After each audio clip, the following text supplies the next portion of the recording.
Hello, my dear friends. Well, I'm here with you with another exciting video on a very brilliant topic which makes a lot of sense. And one such topic which is very practical and very important and which is very relevant for CA Inter students, CA Finance students, as well as very much important even in the practical world too. So this video, what is going to get you in front of you is definitely useful for the students pursuing the professional courses as well as those who are already qualified and professional. Otherwise, my dear friends, I'm going to discuss with you a beautiful topic called blocked credits under GST law. Something very interesting and very burning issue. The reason being very clear that under GST law, the most significant issue is nothing but about input tax credit. All said and done, how much ever we talk about time of supply, value of supply, place of supply, the most burning issue is always about input tax credits. And it is very vital and it is very important to know and have a complete clarity on input tax credits. In this input tax credit, even more important concept is all about the blocked credits, where clarity of thought is required about what is actually given by Section 17 subsection 5 of CGST Act. In fact, the Section 17 subsection 5 of CGST Act talks about the concept of blocked credits. In that, we have to understand very clearly what does this word exactly blocked credit mean. I mean, what are we trying to talk about blocked credit?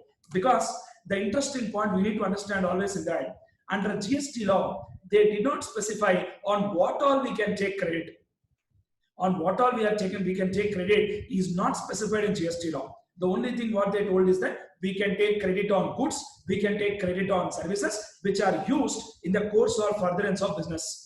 So if it's related to your business purpose, whatever is the items, you can take your credit. That is what is the simple answer. See, for example, guys, I'm a chartered accountant. I've got an office. For my office use, there's a high possibility I might buy one laptop. On this laptop, can I take credit? Definitely I'll take credit for a simple reason that this laptop, I'm going to definitely use it for my business purpose. So when I'm using it for business purpose, there is no way where credit cannot be allowed. 101% where credit will be allowed. Getting clarity, guys? And one really interesting point which I want to tell you before I start discussion about block credit is that prior to GST law, when we were discussing about service tax, when we're talking about excise duty and all, there was one thin line of difference between credit on goods, credit on normal goods, credit on capital goods. Now, what is a capital good? Capital good is nothing but the goods, the value of which is capitalized.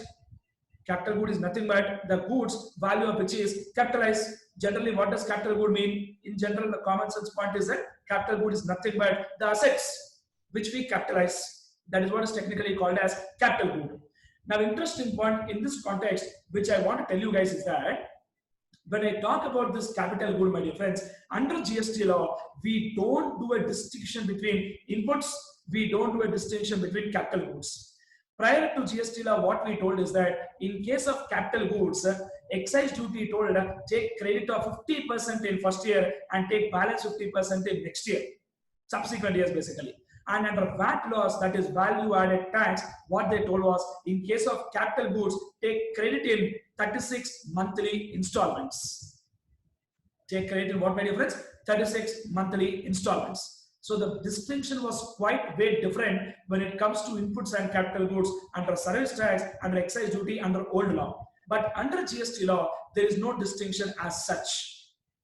Under GST law, be it inputs or be it capital good, we will straight away claim 100% credit. That means even if it's a capital good also 100% credit we claim. For example, my dear friends, if I buy one laptop at 1 lakh rupees and on that I pay GST at 18%, which comes to 1 lakh 18,000, I will happily take entire 18,000 credit HHI. Entire 18,000 credit I will take HHI. And that 1 lakh I will capitalize and I'll also take depreciation. And also take depreciation under income tax law. Now, please don't get it out, sir. How can you take a double benefit of input tax credit and also depreciation? Please understand that I'm taking input tax credit and depreciation I'm not taking on the full value.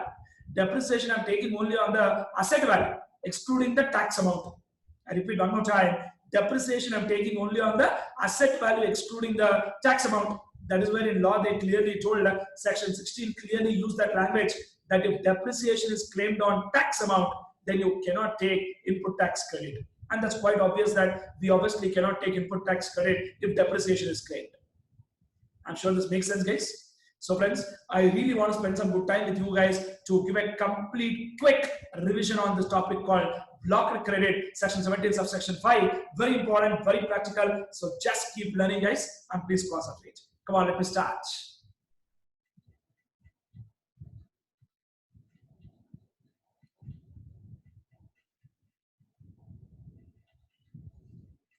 Come on, guys. So as I was mentioning to you, my dear friends, this concept of blocked credits is basically given by section 17 subsection 5. Section 17 subsection 5. In fact, section 17 title is apportionment of credit and blocked credit. 17 1 2 3 4 basically talks about apportionment of credit. For that, I'll come back to you with another video separately. But 17.5 talks about the story of blocked credit. And very interesting point to know is that 17.5 clause A, it starts with 17.5 clause A. It starts with 17.5 clause A and keeps on going till 17.5 clause I. What not? Now don't think that, sir, that means it is A, B, C, D, E, F, G, H, I. That's it? No, it's not like that, because in 17.5 we have got 17.5 clause A, 17.5 clause AA, 17.5 clause AB, then 17.5 clause B, clause C, clause D, clause E, clause F, clause G, clause H, clause I. So a lot of interesting points are there, and it's very important to know this, guys. Obviously, for a simple fact and reason that if we have a clarity of thought on what we cannot take credit, balance everything will happily take credit. So good thing they have done in GST law is that they did not tell on what you can take credit. They told one line, that is, they discussed only about what you cannot take credit. So friends, moving ahead, let me give a small situation and small example here. Listen, so let's say a situation where there's a person called Mr. Shivateja, who is a chartered accountant, guys. Now let's say for a second, this particular person, Shivateja, is a chartered accountant who is a registered person, let's say in Telangana state. Chartered accountant Shivateja is a registered person in Telangana state. Now let's say for a second, Shivateja purchased a BMW car. Shivateja purchased what, my dear friends? A BMW car at a value of 50 lakh rupees. And let's say GST is some 15 lakh rupees. Don't straight away calculate 30%. It's only an example. Don't question the numbers. Concentrate on the concept. Understand the things perfectly. Don't question the numbers. Come on, 15 lakhs. Total how much? 65 lakhs. Now, one point I want to tell you is that I'm going to use this car only and only for my professional purpose. That I decided. I made a promise in my life, and I told all my family members, telling that nobody is going to touch this car. This car is going to be used only and only exclusively for official purpose, exclusively for business purpose. That means that's very clear that I'm not going to use this car for any personal purpose except for my business purpose. That point I made very clear, that I'm going to use this car only and only for my business purpose. And I'm not going to touch that car even for a single minute for personal purpose. I'm going to use that car entirely for business purpose. Now, question is about, can I take input tax credit? Strictly speaking, our emotions, our heart, our feelings will definitely tell, why can't you take, sir? Take it, enjoy, have fun about input tax credit. Now, answer is very clear that input tax credit is not allowed, because we have got something called section 17.5 clause A, which says input tax credit is not allowed on motor vehicles, subject to certain reservations. When I say subject to certain reservations, what does that mean? There are some special cases where input tax credit is allowed, but in general, input tax credit is not allowed. So it's very important and very imperative to know what are the cases where input tax credit is allowed and what are the cases where input tax credit is not allowed. Having a clarity of thought on that is very important. Very important, guys. Now, let's say for a second, there is a software company, guys. This software company, what they have done is, they purchased a bus, 50-seater bus for employees transport.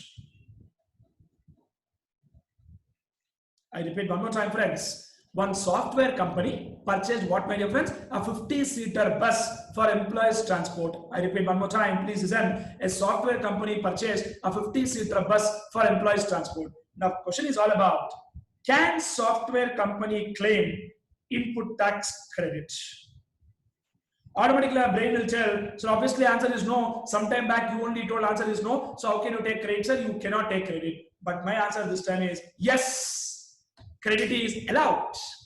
Now a doubt will come into student's brain. Sir, sometime back you told credit is not allowed. Now you are telling credit is allowed. What's happening, sir? So that is where, my dear friends, it is important to have a clarity of thought on section 75 clause A, which clearly talks about what are the cases where credit is allowed and what are the cases where credit is not allowed.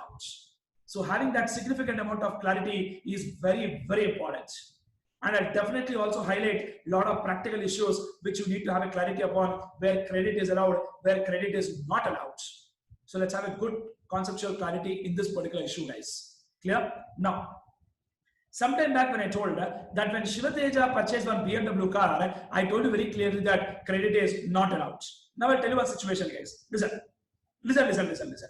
carefully. Now let's take a scenario something like this, guys. Let's take a scenario something like this. Now, let's say there is a company called Ola. We all know Ola, right? We are used to this Ola, Uber so popularly. We are very used to that. Now let's say Ola is a registered person. This Ola, what they have done is they purchased car, the same BMW car. The same BMW car they purchased for 50 lakhs plus GST 15 lakhs, total 65 lakhs. And this car, they are going to use it for cab. That means they are going to use it for doing business. Otherwise, they are going to do the business of transportation of passengers. Now, the question is straight. Can Ola take input tax credit? In this particular scenario, 101% my answer is yes, my dear friends. Credit will be allowed. So it's really interesting that you need to understand that some cases I told credit is not allowed, some cases I'm saying credit is allowed. That's for simple reason and fact that different cases, different provisions will apply. And having a clarity of thought on that as to where credit is allowed, where credit is not allowed is very, very important. So can I begin, guys? Yeah, very good. So in this context, my dear friends, as I told you already, we have got discussion from 17.5 clause A to 17.5 clause I. So we have got a lot of interesting points to discuss. So let's spend some good time and become perfect in this blocked credit, my dear friends. Makes a lot of sense and very interesting too. Ready? Good. So friends, in order to understand the things in a better manner and to have utmost clarity of thought, I prepared one wonderful presentation with a summary of this entire concept of blocked credits. And I'll also share the presentation and attach the presentation below the video also. Don't worry. So clear, my dear friends? So let's look at that presentation as to what are covered in this blocked credits, so that you will get complete clarity of thought on what we are talking about, this concept of blocked credits. Let's look at that. Come on, get ready, guys.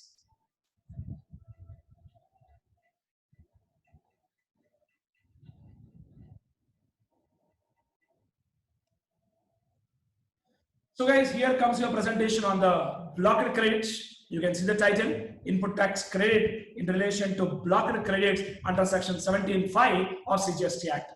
Clear? Ready? The first point, guys, when I talk about section 17.5, please see the first point. We are talking about something called motor vehicle. I gave a picture of the car also. First point, my dear friends, we are talking about ITC on motor vehicles for transportation of persons will not be available. That means what? If there is a motor vehicle used for transportation of persons, on that we cannot take credit. But before you see further, I really want you to look at the note first, guys. Come on. What is the note? What I wrote there? ITC on motor vehicles for transportation of persons having approved seating capacity of not more than 13%.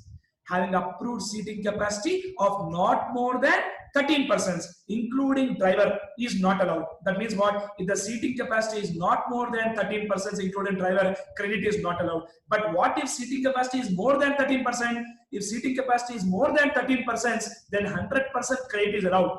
And that is the reason why sometime back I told you that in case of Shivateja, when I purchased one BMW car, credit was not allowed. But when we talk about software company, it's a 50-seater bus, so definitely credit is allowed.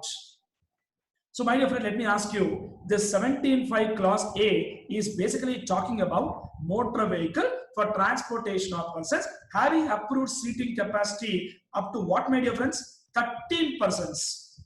But you need to understand whether it is including driver or excluding driver. 100% the word is including driver. Then credit is not allowed. But if it is more than 13%, then 100% credit is allowed.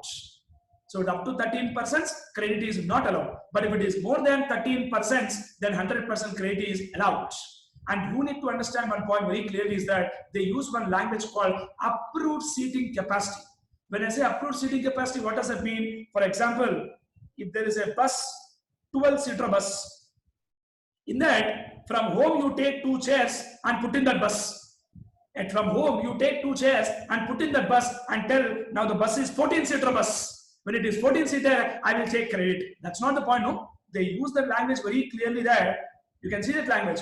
It is your motor vehicle for transportation of persons having approved seating capacity of not more than 13. And the word used is what, my dear friends? Approved seating capacity. That means it is not about how many are sitting. It's all about how many can sit. And that too which is approved.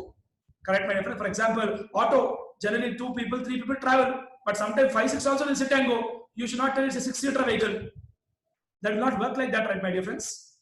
So approved seating capacity is something what is approved. How many are going is secondary.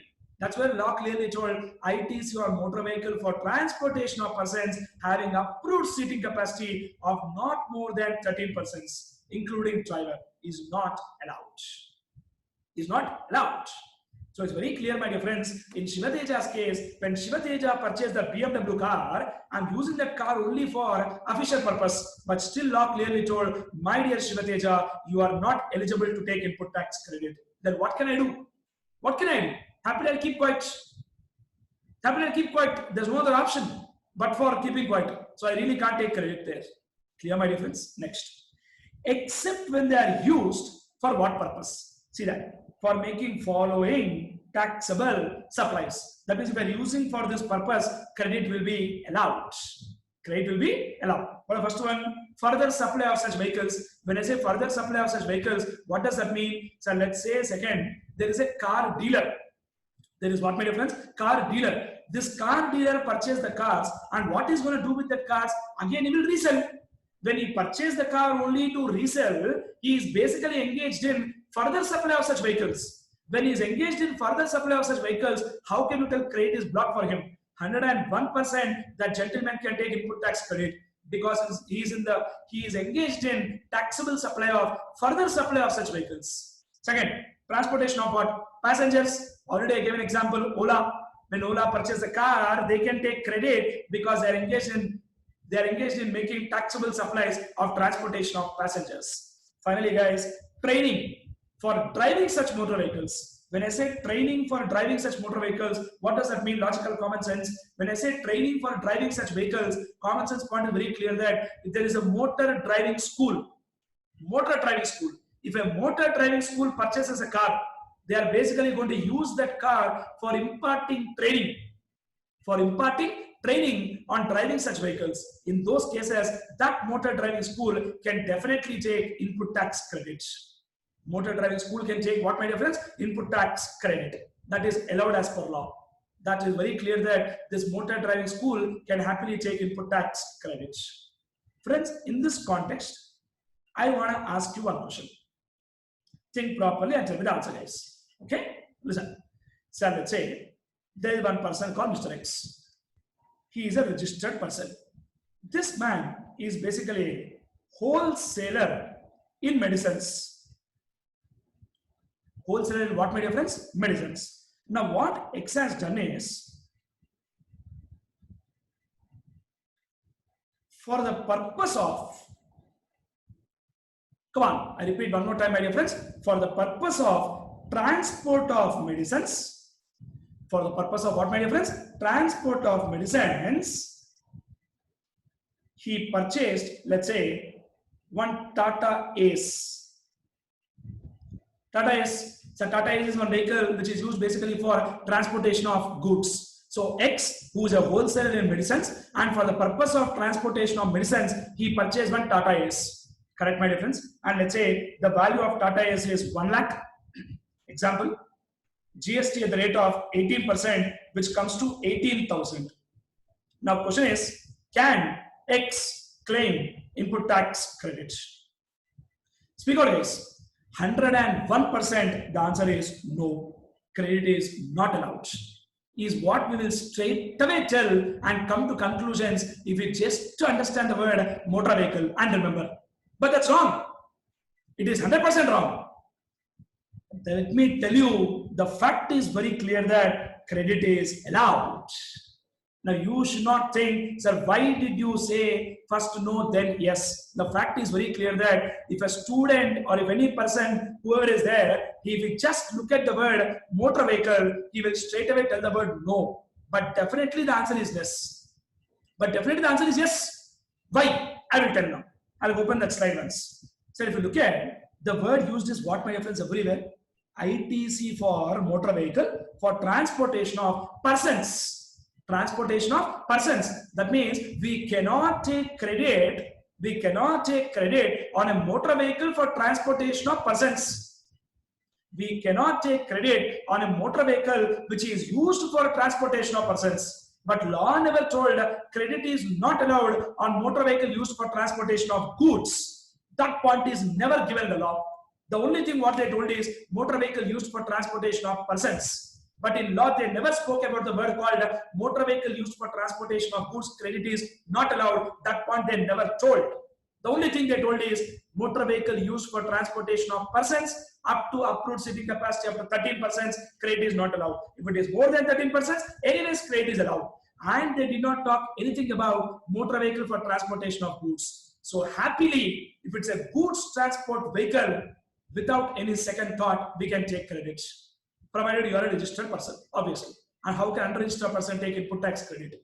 Input tax credit will be taken only by a registered person. So if it's a motor vehicle for transportation of goods, then definitely, without any second thought, credit will be allowed. I hope we are getting clarity, friends. Fantastic. This is a very, very interesting point on which clarity of thought is very much required. Have a sense of thought on this about motor vehicles. Very important and very practical, and which definitely is very useful in real-time basis. I'm sure this makes sense, guys.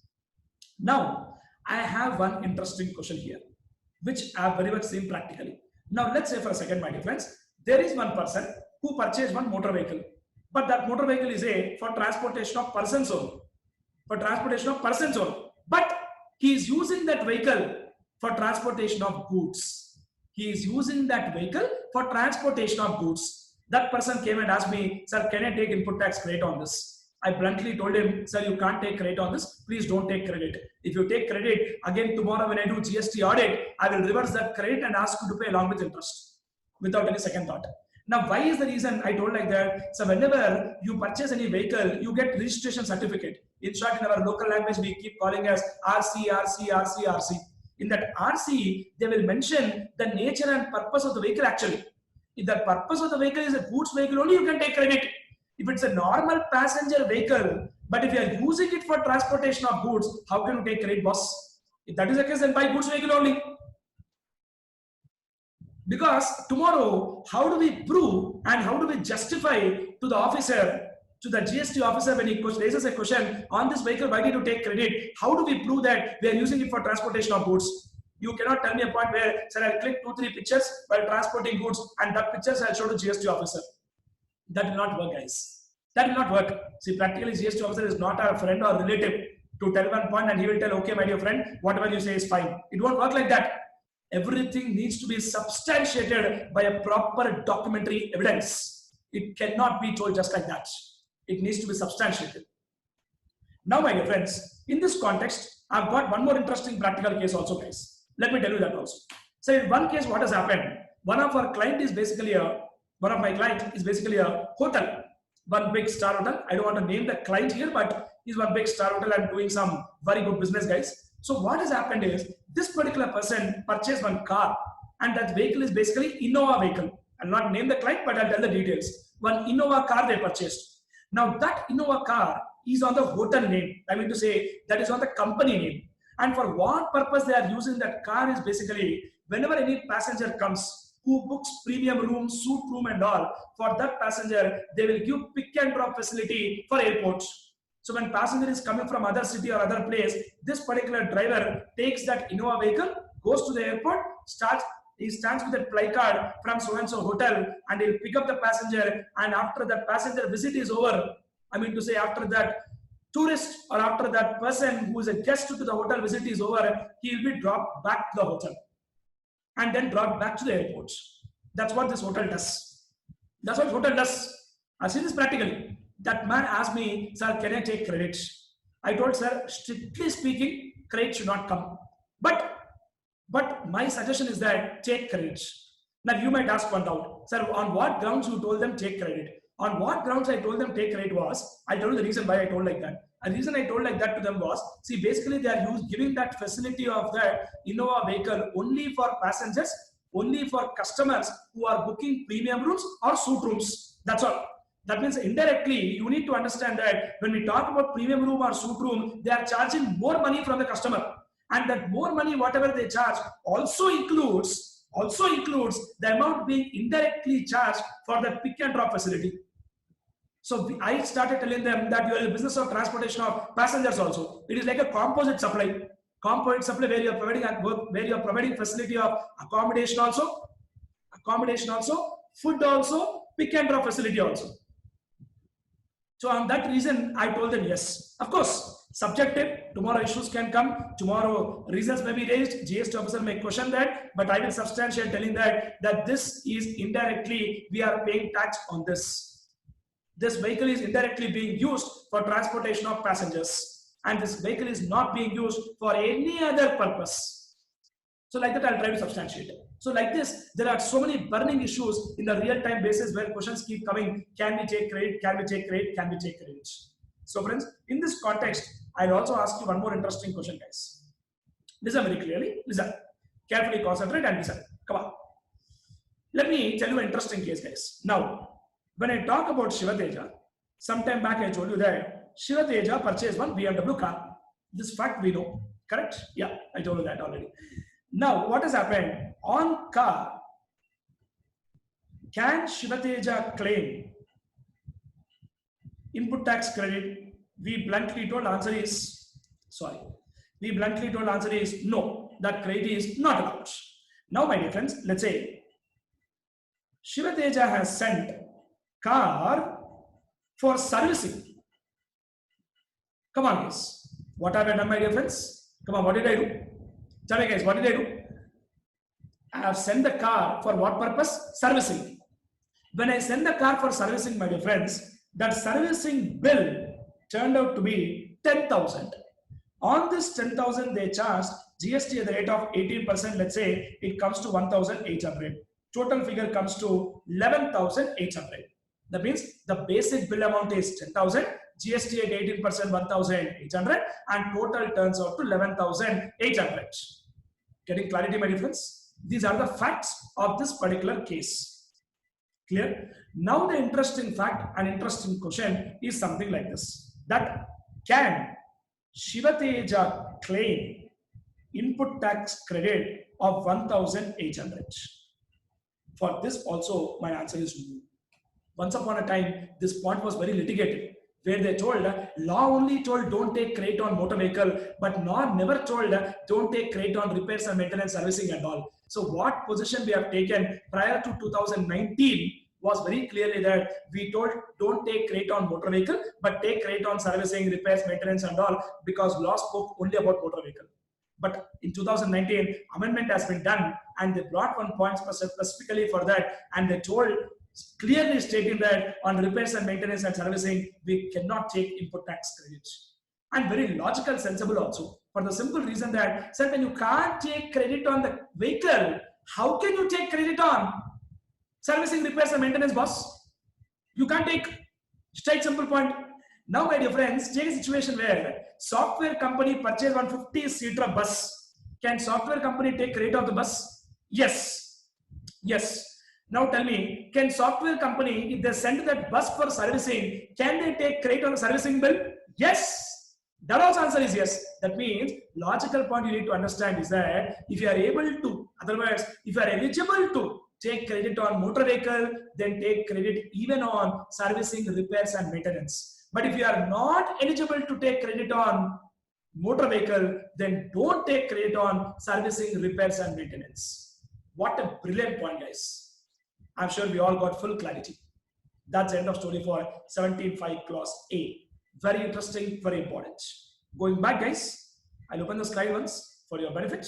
We can just see that once. Restrictions on input tax credit, section 17.5, blocker credits. Come on, see that? Motor vehicles, section 17.5A. ITC on motor vehicles for transportation of persons will not be available except when they are used for making following taxable supply. That is, further supply of such vehicles, we can take credit. Transportation of passengers, we can take credit. Training for driving such vehicles also we can take credit. That's why I told that a motor driving school can take input tax credit. But you need to understand that this blockage is only for that motor vehicle for transportation of persons having approved seating capacity of not more than 13%. If the approved seating capacity is more than 13%, then definitely, if the approved seating capacity is more than 13%, then definitely credit is allowed. That's the end of story for 17.5 clause A.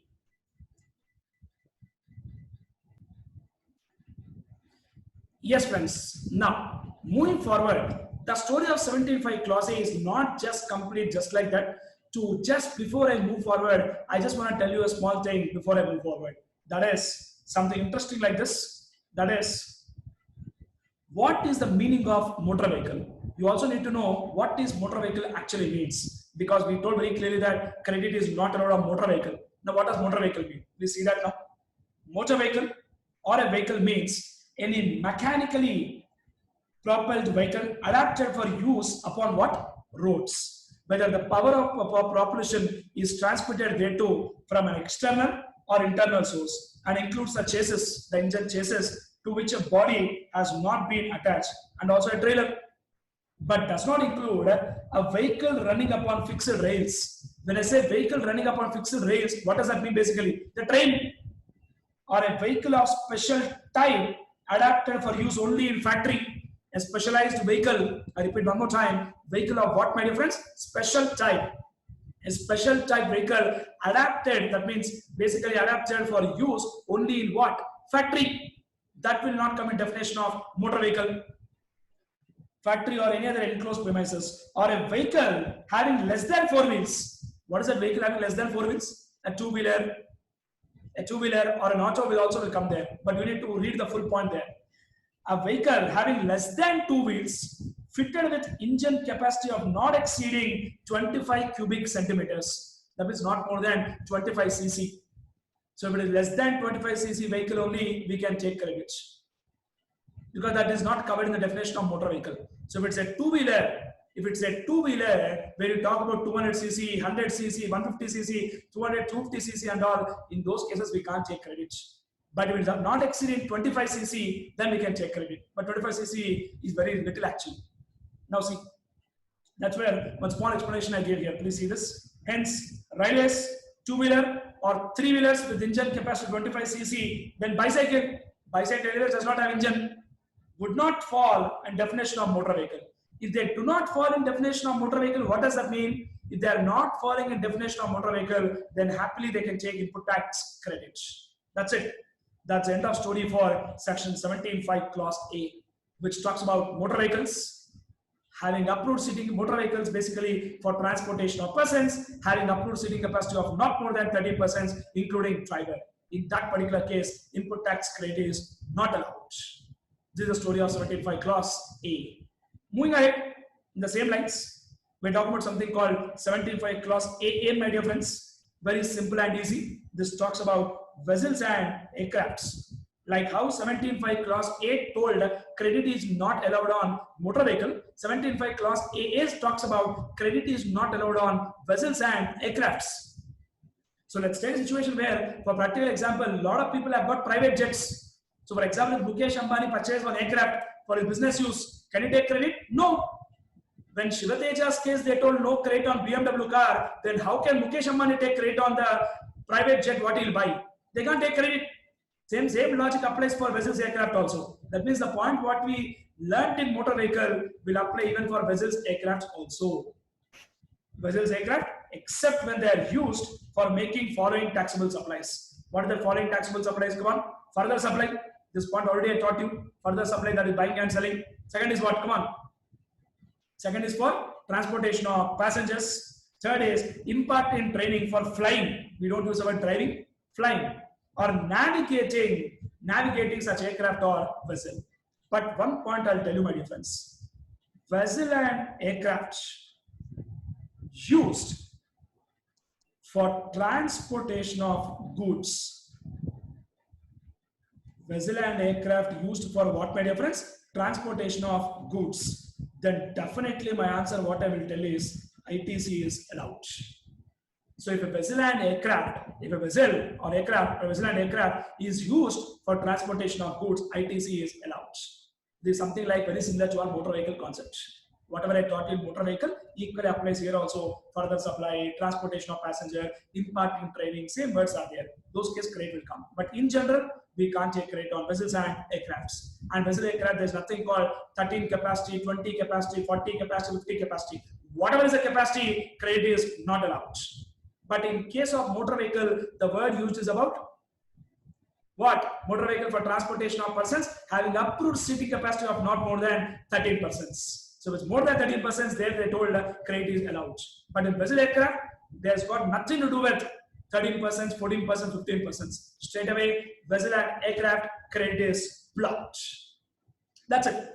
That's the story of 17.5 clause AA. So what does 17.5 clause A talks about? 17.5 clause A talks about motor vehicles. 17.5 clause AA talks about vessels and aircrafts. Moving forward, in the same lines, we have got something about 17.5 clause AB also, my dear friends. I already taught you this point actually. That where I told you very clearly that when you can take credit on motor vehicle, you can take credit on repairs and maintenance also. And if you can't take credit on motor vehicle, you can't take credit on repairs and maintenance. See that line once? Services of general insurance, servicing, repairs and maintenance. In so far as they relate to motor vehicle, vessel, aircraft referred to in clause A or clause AA. So if you are not eligible to take credit on motor vehicle, vessels, aircraft, you are not eligible to claim credit of insurance, servicing, repairs and maintenance. And if you can take credit on motor vehicles, vessels, aircraft, you can also take credit on general insurance, servicing, repairs and maintenance. Provided that input tax credit in respect of services shall be available where the motor vehicles, vessels, aircraft referred to in clause A or clause AA are used for purpose specified therein. Now tell me friends, what is that? Now tell me friends, what is that purpose specified therein? Now what is the purpose specified? Please tell me. Further supply. Second, for transportation of, further supply. Second, for transportation of passengers. Third, imparting training on driving or flying or navigating, that case. Next, input tax credit in respect of such services shall be available. First, they are used for that purpose specified therein. Second, when they are received by a taxable person engaged in manufacture of such motor vehicles, vessels, aircrafts. So if they are used, basically, if the insurance, I repeat one more time, if the insurance, servicing, repair and maintenance is taken by manufacturer of such vehicle, then he can take credit. Then he can happily take that input tax credit without any second thoughts. Or when received by taxable person engaged in supply of general insurance services in respect of motor vehicles insured by him. That means an insurance company is taking service of general insurance or repairs and maintenance. It's something like a reinsurance, guys. It's something like what? Reinsurance. For example, if Mr. P got insurance done, in other words, car insurance for let's say 1 crore with PQR Limited, and PQR Limited has done reinsurance with XYZ Limited. So if you observe carefully here, what is happening here? XYZ is actually giving service to PQR Limited. That means service given by XYZ is an inward supply or it's an input for PQR Limited. So what they told now, see here, where received that line, come on, where received by a taxable person engaged in supply of general insurance services. In supply of general insurance services in respect of motor vehicles, vessels or aircraft insured by him. That means whenever PQR Limited is taking insurance services from XYZ Limited, on that reinsurance, PQR Limited can take input tax credit. This is the story of 17.5 clause AB. The 17.5 clause A talks about motor vehicles, A talks about vessels and aircraft, B talks about general insurance servicing, repairs and maintenance. I'm sure we are clear with these points. So let's proceed with regard to discussion about next one, 17.5 clause B. We are done with 17.5 clause A, 17.5 clause AA and 17.5 clause AB. Now let's talk about 17.5 clause B. This is slightly bigger point, but of course there are so many interesting points in this to know what are all covered in 17.5 clause B. It is a bigger point, but still we have got interesting points to discuss there. We are done with AB. Now let's talk about 17.5 clause B. We'll talk about what are all the cases where credit is not allowed. A lot of interesting points are there in this. Come on. First thing, food and beverages. That means we really can't take input tax credit on the food items what we buy.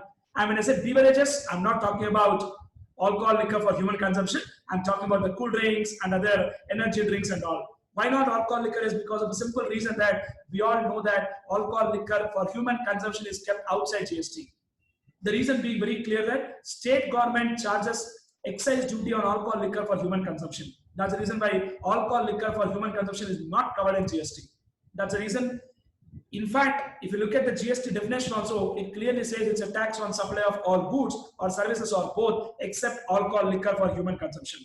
So alcohol liquor for human consumption is one such thing on which GST is not being levied. Old taxes are still being continued on alcohol liquor for human consumption. So friends, on food and beverages, we can't take credits. But before I read the next point, I want to look at the below point, guys. Come on. Credit is allowed only if the goods or services of a particular category are used towards making outward supply of the same category or as element of composite or mixed supply. Now, what does that mean? Let me give a situation here. When I talk about making outward supply of same category, what is that we are trying to discuss here? When I say food and beverages, take a situation like this. One more example, outdoor catering. I'll give an example for outdoor catering, guys. Now let's say I called one caterer and told him, boss, for my office annual day official event, organize some fantastic food. And the food should be so amazing that whoever guest come to the office should absolutely enjoy that food. So that man prepared some exciting and amazing food with a lot of different types of dishes and brought that food to the office. Now tell me guys, he gave me a bill of some 2 lakh rupees. Can I take credit on that? 100% I can't take credit because they clearly told credit is not allowed on outdoor catering or food and beverages. But now let's take a situation where that caterer who provided the food to me, what he has done is, in order to provide the better quality of sweets, that caterer purchased the sweets from a sweet shop. Now one question to you, did that caterer buy the sweets from sweet shop for self-consumption? No. That caterer purchased that sweets from sweet shop to basically supply as a part of the catering. Now, question is about, can that caterer take input tax credit on the sweets what he purchased? 101% answer is yes. Credit is allowed. Come on, read that line once now. Come on, look at that line. Credit is allowed. Only credit is allowed. Come on, please. Are you able to see that? Come on, see now. Credit is allowed. Credit is allowed only if, this part is very important, please see that, credit is allowed only if goods or services of a particular category are used for making outward taxable supplies of the same category or as element of composite or mixed supply. So if they take food to supply food, if they take sweets to supply sweets, in those cases credit is allowed. So this box what I wrote here will apply for all the top points whatever I wrote. Next, health services. When you go to hospital and take treatment, credit is not allowed. Generally, my dear friends, one fundamental fact is very clear that when we go to hospital and take some health service, they don't charge GST at all because health service being exempt service. But below one point, you need to understand that there is a word called cosmetic and plastic surgery. Under GST law, as per exemption list, health service is exempt, but cosmetic and plastic surgery is taxable. Cosmetic and plastic surgery, that's treatment and all, whatever they do is taxable. But general healthcare services is exempt. Cosmetic plastic surgery is something like hair transplant treatment or some pimple treatment, face treatment, change of face for whatever reason it is. So generally healthcare service is exempt, but cosmetic plastic surgery is taxable.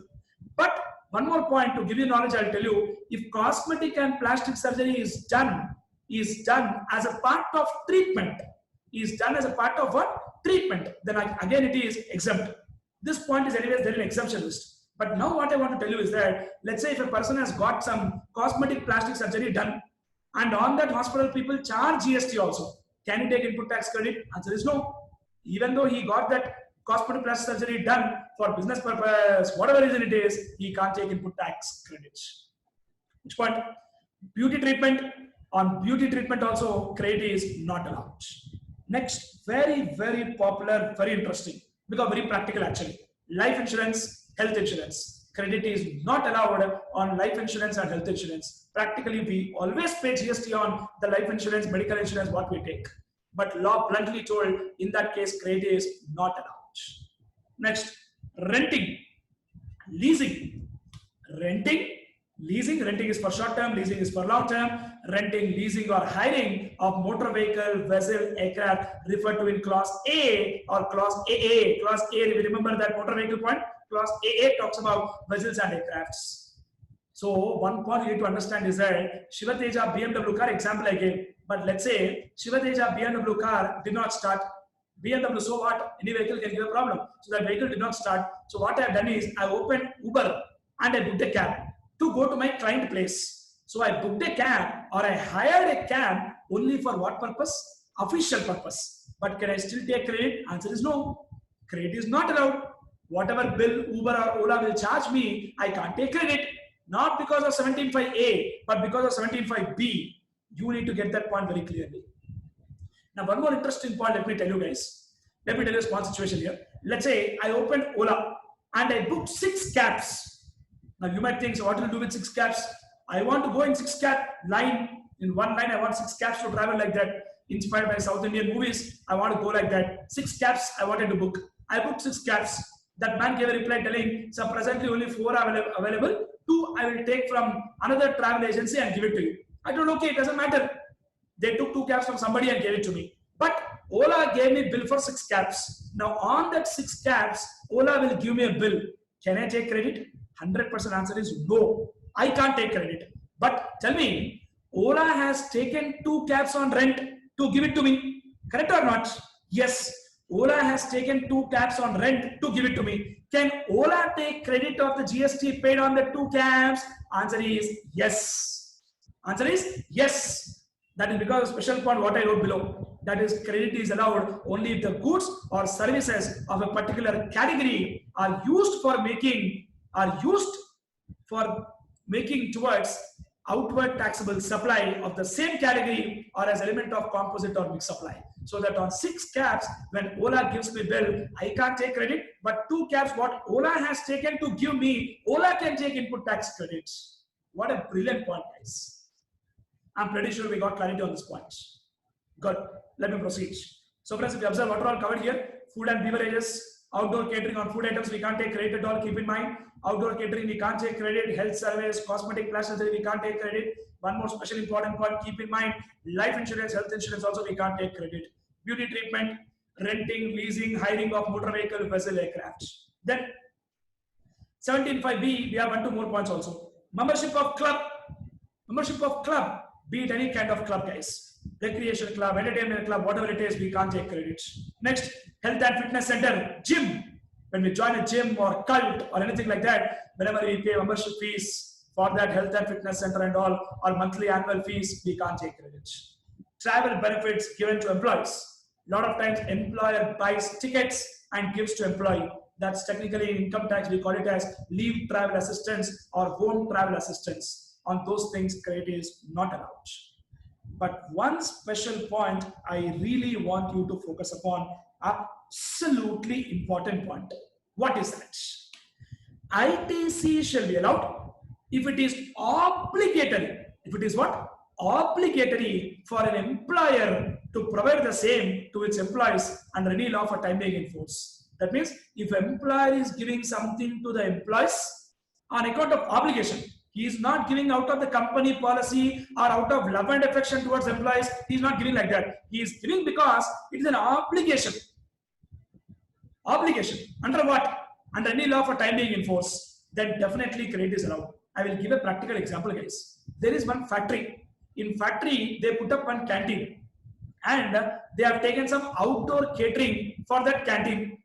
And in the factory, canteen is being put up only because Factories Act specifically says a canteen should be there in the factory. So can that factory owner take input tax credit? 100% answer is yes.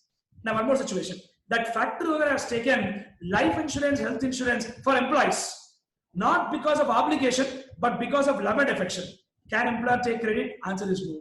But what if that life insurance, health insurance is taken by a company? For example, there is a software company, guys. Software company has taken life insurance, health insurance on all its employees. Very common, very practical. Software company has taken life insurance, health insurance for all its employees, and they have taken because it is a statutory obligation. Government has told them you should take life insurance, health insurance for all your employees. Now, in that case, can they take credit? 100% answer is yes. If it is not a statutory obligation, but if they have done out of love and affection or as per company policy and all, in that case, they can't take credit. But they can take credit if they have done it as a part of statutory obligation. Very interesting. That's the end of 17.5 clause B. Very interesting, which has got some good sense and has some good clarity also. Next. So moving ahead to next interesting point, that is about 17.5 clause C, 17.5 clause D. That also will talk together because both are interconnected points and very common points actually. Come on. This particular point in the left box, what I wrote is about 17.5 clause E, and the right box, what I wrote is about 17.5 clause D. Now, why I combine these two, I have a reason for that. These two are basically related to immovable property. See, for example, there is a possibility where for the purpose of my, let's say I want to set up my own office and I want to construct a building for office purpose. And for construction of building, we all know that we require a lot of raw materials like steel, cement, sand, so many things we require for construction of office. So let's say I purchase all that cement, sand, steel, lot of things I procured. And I might also call a plumber, painter, carpenter, different guys, I call them and take their services. Now on their service, they will charge GST if they are registered person. And on the goods what I purchased, there is a possibility they'll charge GST. Now question is, can I take credit on all those? 101% answer is no. Credit is not allowed. And credit is not allowed on the goods also. Credit is not allowed on services also. And more than anything, one more point what they told is, credit is not allowed even on the works contract services. The first point you can see here, the word used is works contract services. Now, what is works contract service? Let me tell you an interesting point. The works contract service is very clear, my dear friends. See, for example, I go to one shop and purchase one paint box. What is a paint box actually? A good, correct? It's a good. Now, let's say I call one painter and I'll hand over one paint box to him and I tell him, boss, please do this painting. Now, what is that he is doing for me? What he is doing for me is technically called as service. Service, exactly. Now, let's say for a second, next situation, I call a painter and I tell him, boss, you get paint boxes. You get paint boxes and you should do painting also. Tell me, how much should I pay for lump sum price? He told, sir, do one thing, pay 1 lakh. I will only bring paint boxes. I will only do painting. Everything I will only do. That is technically called as works contracts. Works contract is a contract where both goods as well as services both are involved. And prior to GST law, in that works contract, we used to classify how much is towards goods, how much is towards service, all that activity we used to do prior to GST law. But under GST law, they always clarified that works contract is always deemed to be service. So friends, now what is the point? Works contract services for construction of immovable property, we can't take credit. Come on, see that. Works contract service for construction of immovable property, we can't take credit. Except where it is an input service for further supply of works contract. That means if works contract service is taken to provide works contract service, then definitely credit is allowed. If works contract service is taken to provide further works contract service, in that case credit is allowed. So friends, construction of immovable property, we can't take credit other than plant and machinery. That means if it is for plant and machinery, credit is allowed. So it's important to know what is plant and machinery. We'll discuss that. Separately we'll talk. Wait 2 minutes. Next. goods or services received by a taxable person for construction of immovable property on his own account, even when used in the course of furtherance of business. That means even if it is for your office building, still you cannot take credits. Still you cannot take credit. But one point, let me tell you my difference. If a construction company, let's say, if a construction company is constructing a commercial building, which they will sell, which they will resell. I'm telling commercial building because after 2019, on the residential building, construction companies cannot take input tax credit. But if they are constructing a commercial building, they can take input tax credits. And on that cement, sand, steel, everything, they'll take input tax credit. Don't get doubt, sir, why? Answer is credit is allowed because it is not on his own account. He is taking the goods services of cement, sand, steel, not for his own account. He is doing that for another customer need. So those guys will take credit. Practically also, when a real estate company or a construction company constructs a commercial building, they always take input tax credit. If a residential building like apartments and all, they don't take credit from 2019 because amendment has come in the law where they told credit is not allowed. Clear my difference? And we need to know what is the meaning of this word called construction. Now, what is construction? Construction includes reconstruction or renovation. They clarified because some of them will tell, sir, this is not construction, this is only renovation. Don't tell that statement. Construction includes reconstruction, renovation, additions or alterations.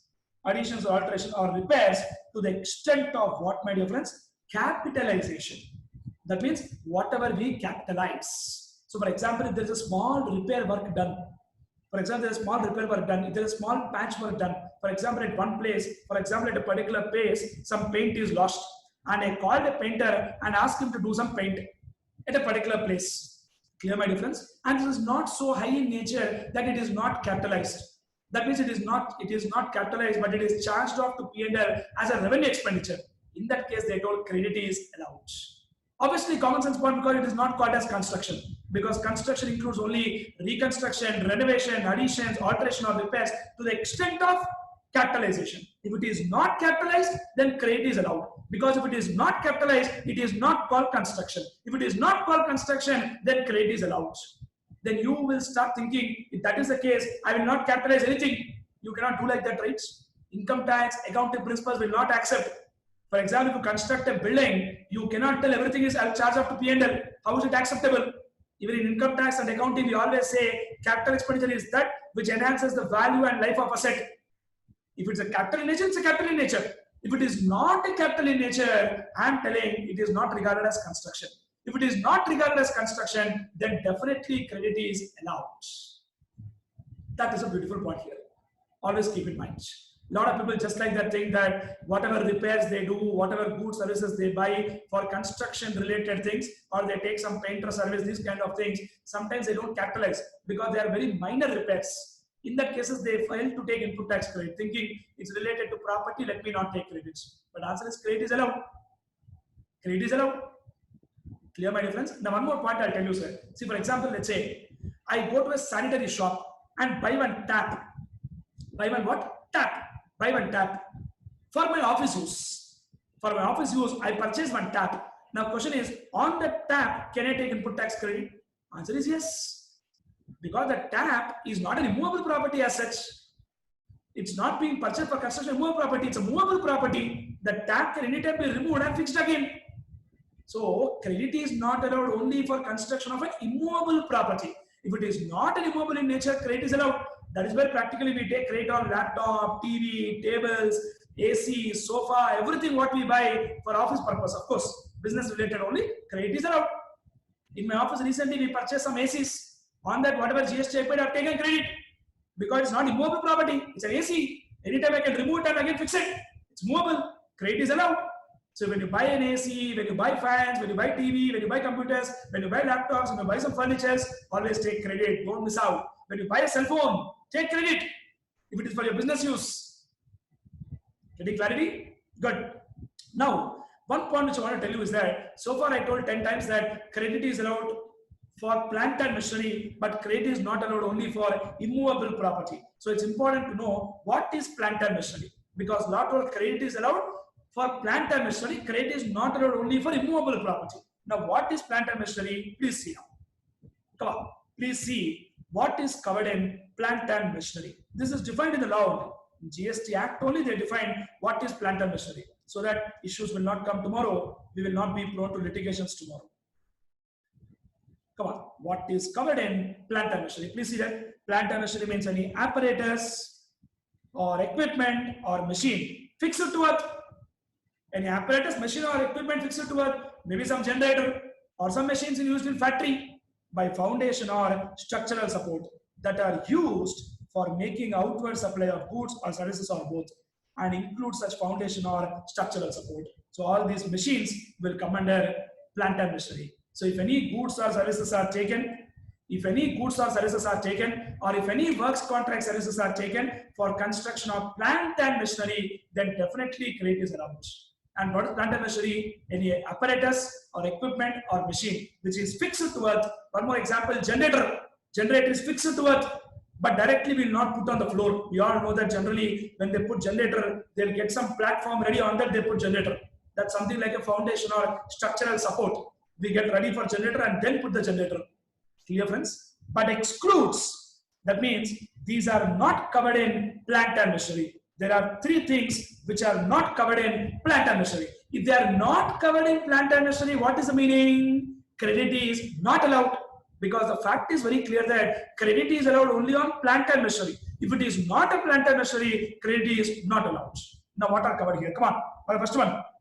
First one talks about land, building and other civil structures.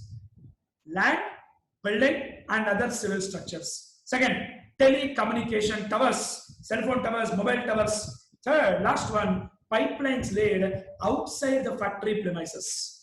So the pipelines are laid outside the factory premises, credit is not allowed.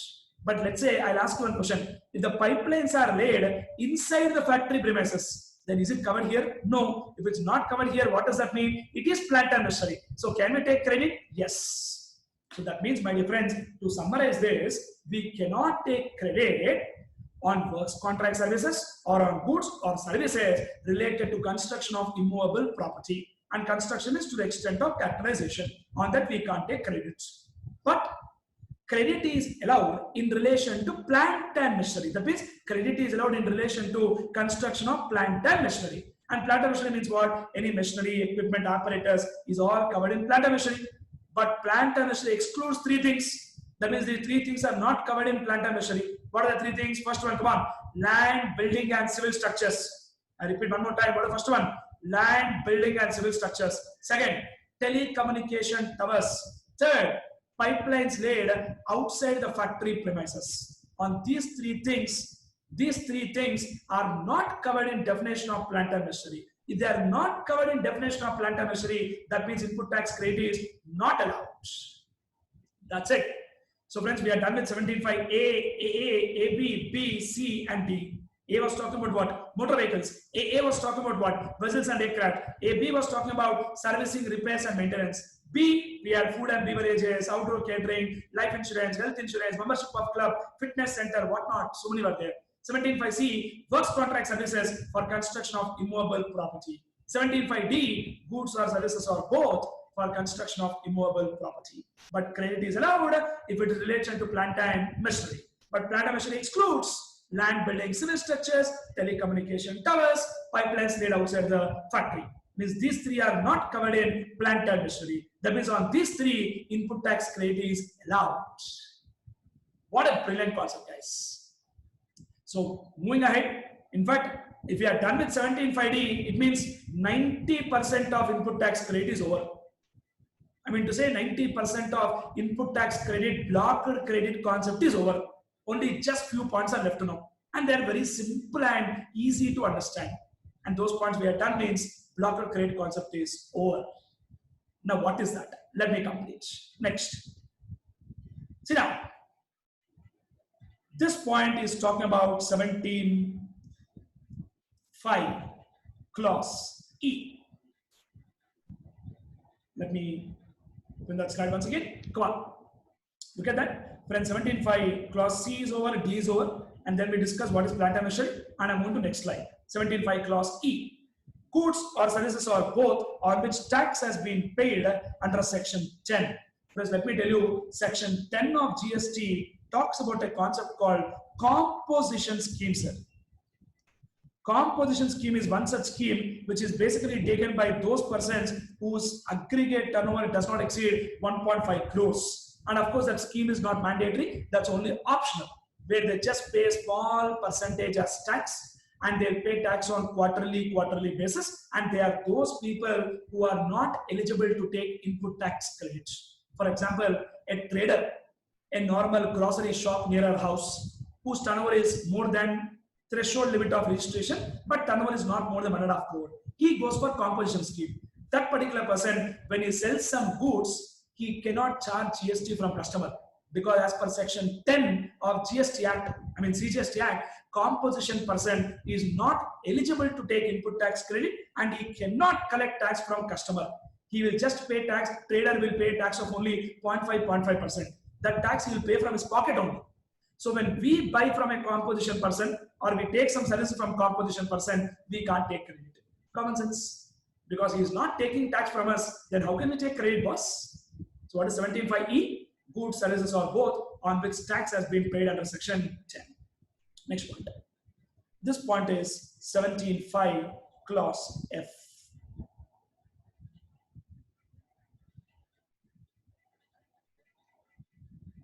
Now what is 17.5 clause F talking about? Come on, please look at that. 17.5 clause F is talking about goods or services are both received by NRTP, non-resident taxable person, except on goods imported by him. This point is what? Plus, let me tell you, there is a concept called non-resident taxable person, and there is something called CTP, NRTP under GST law, wherein basically, for example, guys, in India, there is some exhibition being conducted.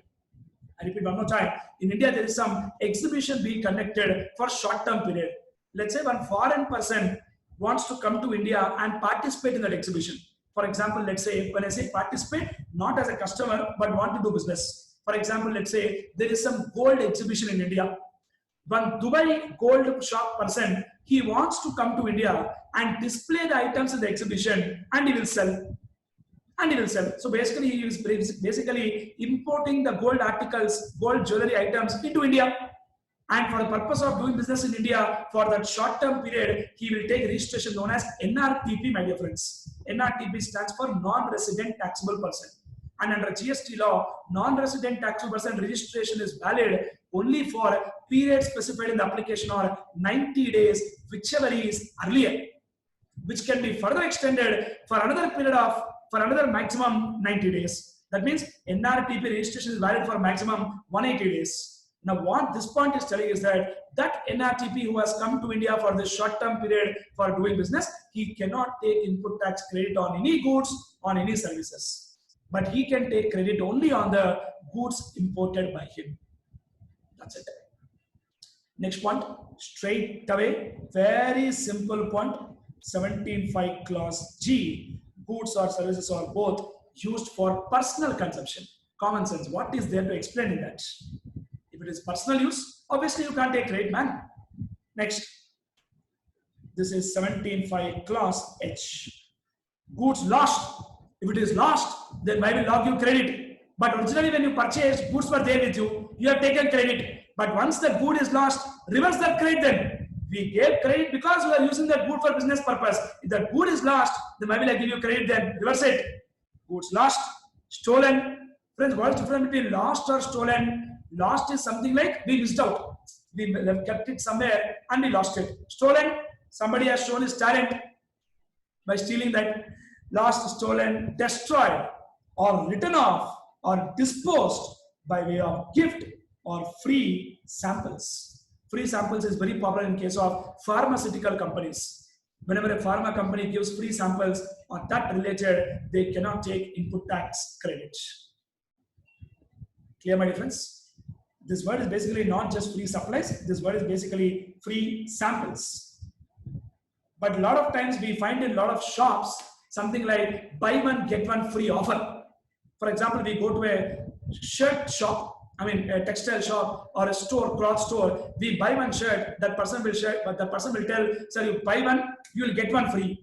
Actually speaking, he is not giving free. It is basically that the price of 2 shirts is charged in one, and he's telling one shirt you buy, another shirt is free. Like that he will tell. Now the point is, can that shopkeeper take credit on the 2 shirts? Answer is yes. They clarified that point. That in case of buy one get one free offer, they can take credit. It's allowed because it is not given as a free sample. It is just given as free.